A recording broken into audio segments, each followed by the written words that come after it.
এমন দেশে বাস করি রে ভাই, 24 ঘন্টায় 20 ঘন্টা কারেন্ট নাই।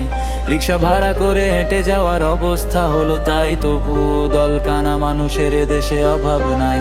তুমি আমি যতই সরকার নিয়ে চিল্লাও ভাই, দল ছেড়ে একবার মানুষের কাতারে আসো তাই, তবেই বুঝতে পারবা ভাই সাধারণ মানুষ আসলে ভালো নাই।